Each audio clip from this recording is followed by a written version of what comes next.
Salam saudara, bersama dengan saya Andraha dalam program renungan, dan pada saat ini kita berbicara tentang keturunan Adam yang tertulis dalam Kejadian pasal yang kelima. Ini perlu sekali kita ketahui bagaimana citra Allah dalam kehidupan Adam sampai nanti pada akhirnya perlu kita belajar bersama agar hal ini dapat memahami arti kehidupan manusia. Nah, dalam Kejadian pasal 5 ini, saudara, mencatat silsilah atau daftar keturunan Adam dan Set sampai Nuh. Bagian ini bukan hanya catatan sejarah, tetapi memiliki makna teologis yang penting sekali. Nah, ini saya mau menyampaikan yang pertama, pewarisan citra Allah dan dosa. Jadi dalam Kejadian pasal yang kelima ayat 1-3 disebutkan bahwa manusia diciptakan menurut gambar Allah dan bahwa Set lahir menurut rupa dan gambar Adam.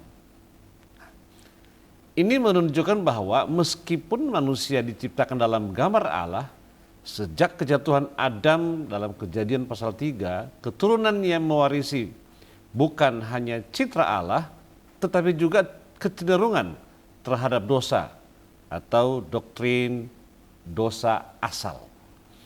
Yang kedua, kematian sebagai konsekuensi dosa. Frasa berulang dan ia mati menunjukkan bahwa kematian adalah bagian dari warisan manusia sejak kejatuhan, menegaskan realitas kutuk dosa yang dinubuatkan dalam Kejadian pasal 2 ayat 17 dan digenapi setelah Kejadian pasal 3. Jadi saudaraku, hati-hati dalam hal berbuat dosa, karena itu akan diwariskan dosa itu kepada anak atau keturunan kita. Yang ketiga, harapan dan kesalehan. Henokh dalam Kejadian pasal 5 ayat 21-24 menjadi pengecualian dari pola dan ia mati. Ia berjalan bersama dengan Allah dan tidak ada lagi sebab Allah mengangkat dia ke surga. Artinya saudara, Henokh tidak mengalami kematian. Ini menyiratkan bahwa hidup yang saleh memungkinkan relasi yang intim dengan Allah dan menjadi garapan harapan atas kemenangan atas kematian itu sendiri. Bagian keempat sekarang, persiapan menuju penebusan.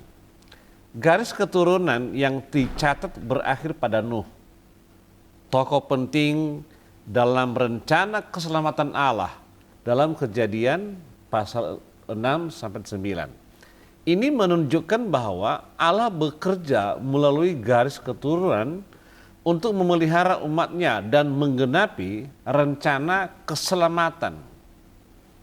Nah, ini penting sekali, garis keturunan ini dari Adam sampai Nuh. Nah, ini ilustrasinya saudara. Kita bayangkan saat ini sebuah pohon besar.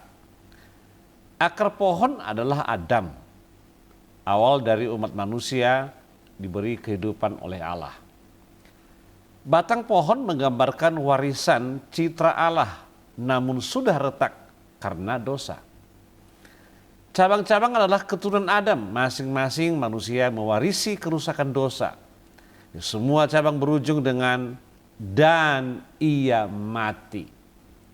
Solangi, dan ia mati. Kita lihat nanti Adam dan ia mati. Tapi ada satu cabang unik, yaitu Henokh, yang tidak mati. Semua keturunan dari Adam sampai Nuh nanti itu, dan bahkan sampai sekarang, diakhiri dengan dan ia mati. Ya.